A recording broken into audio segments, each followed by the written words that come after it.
Ah, vous aimez ça les lampes, hein, avouez, hein. Surtout mon copain, la buveur de bière. Je te fais un gros bisou, mon pote.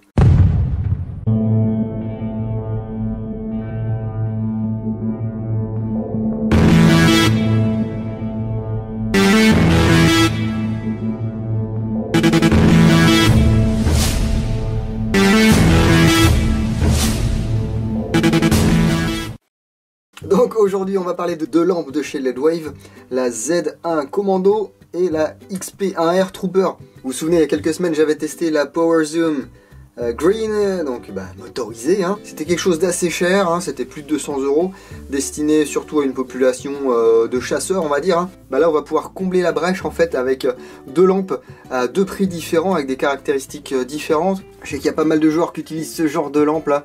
Vraiment cheap. Moi j'avoue que j'en suis un petit peu revenu, maintenant je préfère mettre un petit peu plus cher et avoir de la meilleure qualité. Je remercie Armsco qui m'a envoyé ces deux modèles. Armsco, eh bien c'est un distributeur qui s'occupe principalement, même exclusivement des pros, c'est-à-dire les armureries d'une part, et puis d'autre part les administrations, hein, tout ce qui est police, armée, etc. Donc là on part vraiment sur des trucs qui sont pas spécialement dédiés à l'airsoft, mais qui peuvent trouver une utilisation dans notre loisir. Et nous qui n'avons pas beaucoup de sous, on va commencer par la moins chère des deux, la Z1 Commando. Donc cette LED-Wave Z1 Commando, vous pourrez la trouver pour 58 €, c'est le prix public conseillé. Voilà, elle vient dans une boîte relativement simple, hein. Hop hop hop, vous allez avoir ici les petits conseils de sécurité. Alors c'est en anglais, en espagnol, hein. Je vais pas vous refaire le speech sur LED-Wave à chaque fois, hein. N'hésitez pas à aller voir la vidéo sur la Power Zoom pour avoir un petit peu plus d'infos sur cette société européenne. Donc ces lampes sont fabriquées en Europe. Donc voici la Z1 Commando, avec ici son manuel d'utilisation qui là est en français, hein. Donc on vous explique comment ça fonctionne. Les accessoires on en parlera un petit peu plus tard. La garantie, c'est une garantie qui court sur 2 ans. C'est une lampe qui est assez compacte, hein. Elle fait 137 mm de long et 112 grammes. C'est en aluminium de qualité aéronautique. Et puis il y a une anodisation niveau 3, hein. Donc très forte anodisation. Vous pouvez voir ici les marquages, les finitions qui sont très très bonnes. Oh mon dieu, mais ce n'est pas une torche à LED. Eh ben non, c'est une lampe à xénon, hein, qui va développer 100 lumens. Alors c'est 100 vrais lumens, hein, par contre, pas les valeurs un petit peu farfelues qu'on vous annonce parfois. Oui, cette lampe fait 4000 lumens, et puis vous n'arrivez pas à éclairer le fond de votre garage, hein. Cette lampe est alimentée par deux piles CR123A qui sont fournies. Voilà, donc ils sont placés dans la lampe. Ici, c'est une lampe aussi qui est étanche, hein, elle est water résistante. Il y a deux joints toriques ici qui empêchent l'humidité de pénétrer dans la lampe. Et donc, les deux batteries, lithium. Donc ici, sont des 3 volts 1800 mAh. Alors on vous annonce 60 minutes d'autonomie et puis une portée de 161 mètres avec cette lampe. Et ça flash, hein, franchement.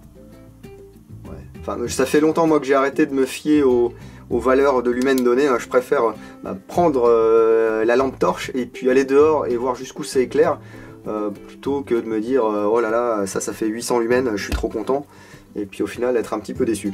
La tête ici fait 32 mm de diamètre, et puis ça va être compatible avec ce genre d'anneau là pour greffer ça sur une de vos répliques.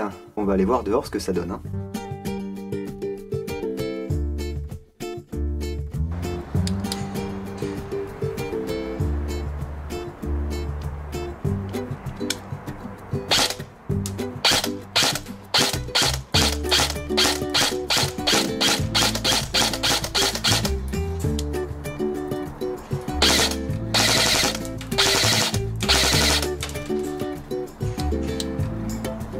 Allez, on passe maintenant à la XP1R Trooper. Elle est livrée dans un coffret plastique. Voilà, comme ceci. À l'intérieur, tout est protégé dans de la mousse. On retrouve bien sûr l'affiche habituelle espagnole et anglais. Alors pourquoi? Parce que LED-Wave c'est espagnol, hein. J'arrête pas de dire européen depuis le début de la vidéo, mais c'est pour pas dire espagnol. Ici, le manuel d'instruction en français par contre, voilà, avec les spécificités techniques, les caractéristiques, le fonctionnement, j'en passe, et des meilleurs. Et donc vous voyez ici, on est sur quelque chose de totalement différent. Je vous l'ai dit, hein, 168 € celle-ci, pour ce package qui sera un peu plus adapté, on va dire, forces de l'ordre. Et pourquoi donc y a-t-il des chargeurs, un chargeur allume-cigare et puis un chargeur secteur, donc tous les deux avec des LED, voilà, petite LED qui sera verte lorsque la lampe sera chargée, parce que c'est une lampe rechargeable. On bénéficie de la même finition soignée, hein, même matériaux que sur la Z1 Commando, donc alu anodisé. Et puis j'en ai pas parlé tout à l'heure, c'est vrai, on a un dispositif anti-roll, anti-roulement, c'est-à-dire que si votre lampe venait à tomber par terre, elle va pas rouler sur 25 mètres comme on voit parfois dans les films où « Oh mon Dieu, je veux ma lampe !» Non, ici vous avez des méplats hein, sur tout le pourtour de la lampe, ce qui va lui permettre d'être stoppé relativement rapidement en cas de chute ou en cas de roulage. On peut voir ici qu'il y a un petit marquage DC in avec une flèche. Bah, si je tourne, je cherche, il n'y a rien. En fait, la flèche, c'est le sens de rotation. Ici, regardez, hop, pour découvrir le port de chargement, vous branchez votre lampe, vous la chargez entre 2 et 3 heures hein, si elle est à plat. C'est une batterie Li-ion de 1300 mAh, ça vous procure normalement 2 heures d'autonomie pour 650 lumens. Donc on est vraiment sur une puissance d'éclairage qui est supérieure à celle de la Z1 Commando. Une LED CRE, donc on la voit ici, hein, avec un faisceau très sympa, très concentré. Voilà. Là, je vous dis pas, hein, pour éblouir quelqu'un, c'est l'idéal. Les données constructeurs disent qu'on peut éclairer jusqu'à 291 mètres avec cette lampe. Alors je n'ai pas 291 mètres devant moi, je pourrais pas vous montrer ça. J'ai une petite quarantaine de mètres, même un petit peu moins. Et tout ça pour une taille assez compacte parce qu'on est à 153 mm ici en longueur pour 122 grammes. Donc ça reste une lampe torche compacte à main. Hein. L'interrupteur fonctionne selon le même principe que celui de la Z1 Commando. Vous avez un petit hop, push to light, et puis également du on-off. Alors vous pouvez démonter ici le culot, mais vous ne pourrez pas enlever la batterie, hein, donc n'essayez pas de forcer avec un outil ou quoi que ce soit pour enlever la batterie. Comme c'est une batterie rechargeable, ici vous ne pouvez pas la démonter, c'est pas prévu. Ah, par contre ici vous voyez, là où tout à l'heure on avait des joints toriques pour l'étanchéité, ici ils n'y sont pas. Alors est-ce qu'ils ont été oubliés? Ça m'étonnerait, hein. À mon avis c'est que c'est pas prévu qu'il y en ait, ou alors qu'ils sont peut-être en option, en tout cas ils sont pas dans la mallette. Mais là je n'ai pas de joint torique, hein. De la même manière qu'ici au niveau du port de chargement, j'ai pas spécialement de joint d'étanchéité. Bon, et bien écoutez, si les gens de LED-Wave passent par ici, n'hésitez pas à commenter et à me dire pourquoi il n'y a pas de joint d'étanchéité sur cette XP1R Trooper.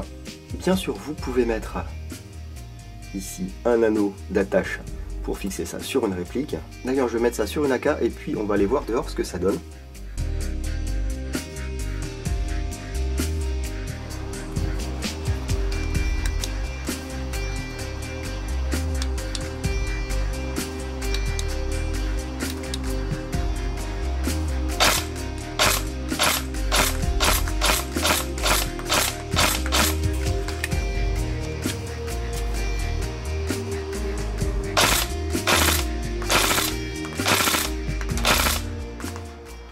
Vous voyez ici on a vraiment un faisceau qui est un petit peu plus grand, un petit peu plus puissant, qui est blanc. On voit bien ce qu'on éclaire, hein. Bon, l'autre on voit ce qu'on éclaire aussi, mais il y a toujours cet aspect jaunâtre. Le xénon, voilà, c'est une technologie qui maintenant est assez ancienne. La LED, ça fait déjà quelques années que ça existe, et ça remplace avantageusement le xénon. Simplement, cette XP1R Trooper, elle va coûter 3 fois plus cher. On a dit 168 € pour la Trooper, pour seulement 58 € sur la Commando. Donc c'est à vous de déterminer quels sont vos besoins, quel prix vous voulez mettre, quel sera votre usage et votre utilité de ce genre de torche. Par contre, ce qui va être sympa, c'est que les accessoires LED-Wave seront compatibles avec ces deux lampes, hein. Vous allez avoir par exemple des filtres. Ici un filtre rouge, un filtre vert, un filtre bleu, waouh, et également un filtre IR. Oh, on voit rien. Ce sont des filtres 33 mm qui vont venir se fixer tout simplement bien sur la lampe. Et ici vous avez un petit clamp. Hop, ça y est, c'est verrouillé. Donc ici voilà. j'ai ma petite lumière rouge, oh là là, oh là là. J'en ai plus besoin parce que je sais pas, j'ai envie d'éblouir un adversaire par exemple. Ici, je peux déverrouiller très simplement ma lentille rouge. J'ai pas besoin de la retirer à chaque fois quoi. Voilà. Bon, normalement il y a un petit ressort, des fois ça marche, des fois ça marche pas. Voilà, comme ceci, hop.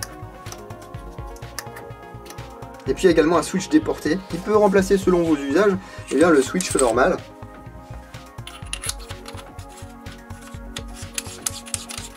Voilà.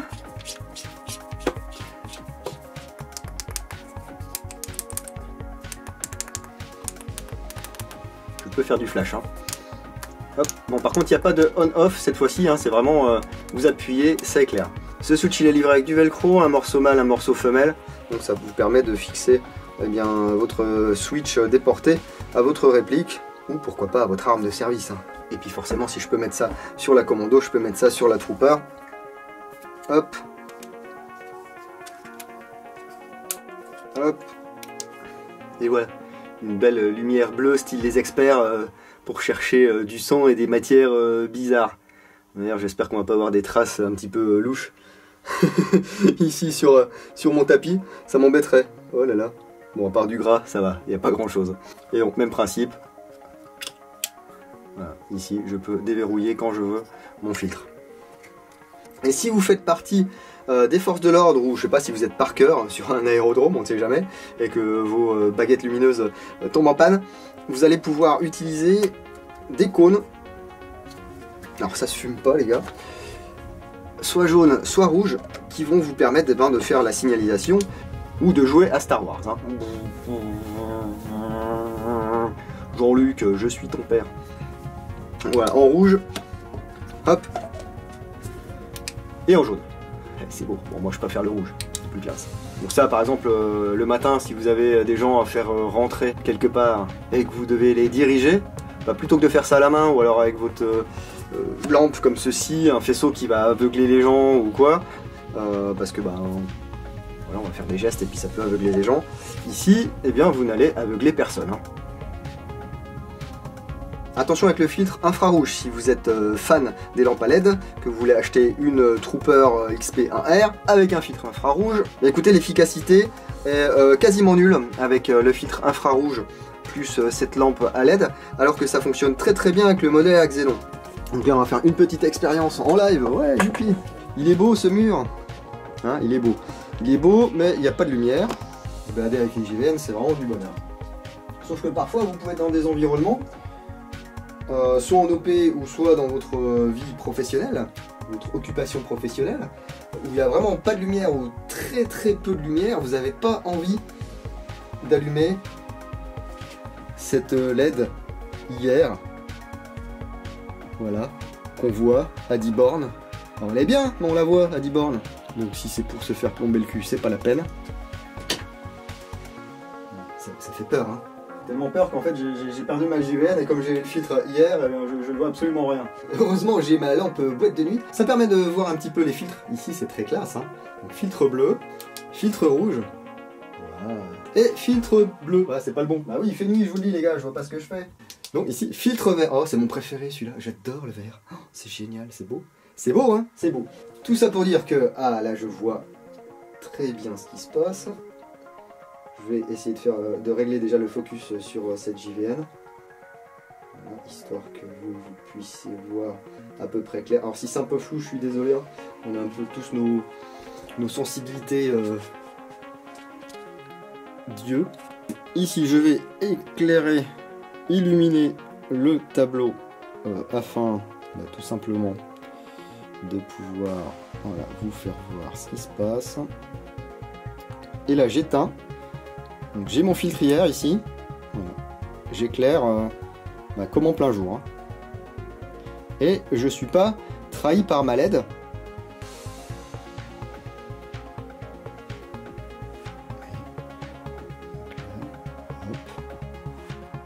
Le petit nounours là, pif.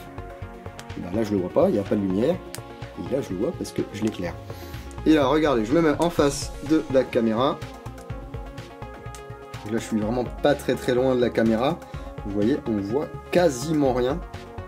Là je suis à 20 cm de l'objectif de la caméra. Hein. Mais si vous vous éloignez par exemple de 10 ou 15 mètres, personne ne vous voit avec votre filtre IR. Donc ça c'était avec les Z1 Commando. Et je vais vous montrer maintenant avec la XP1R Trooper qui sort donc 650 lumens, c'est-à-dire 550 lumens de plus que la Commando. Vous voyez déjà là je peux coller si je veux la lampe sur l'objectif. Déjà on ne voit pas du tout de lumière filtrée IR. Là, si je mets maintenant ma JVN sur l'objectif de la caméra,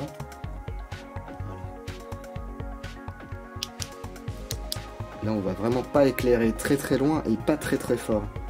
Pourtant on a 550 lumens de plus. Je sais que les gens de chez LEDwave vont sans doute regarder cette vidéo. Et bien moi je suis très très curieux de savoir pourquoi on a ce genre de phénomène. Est-ce que effectivement ça vient de la technologie LED? Est-ce que ça vient du fait que le filtre n'est pas prévu pour cette lampe Trooper et qu'elle est prévue pour la Commando?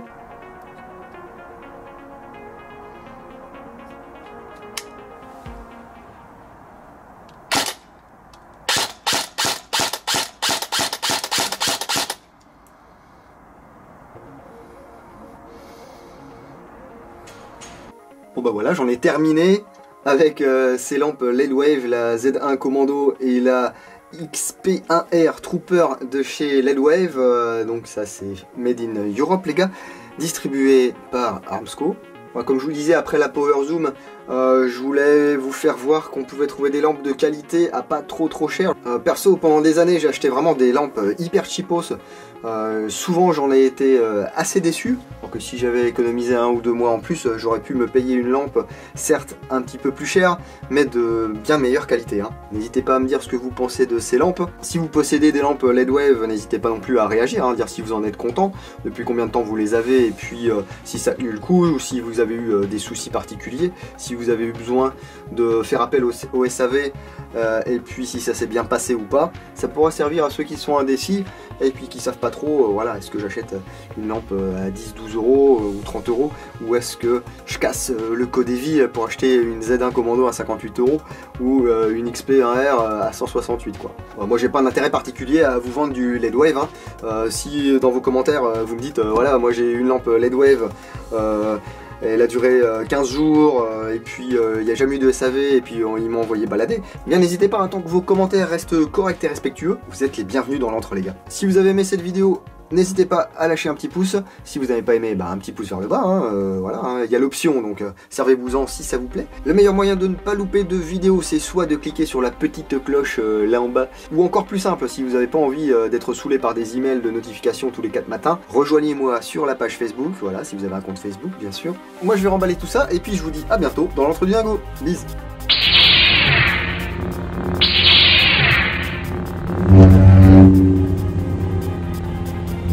I am your father.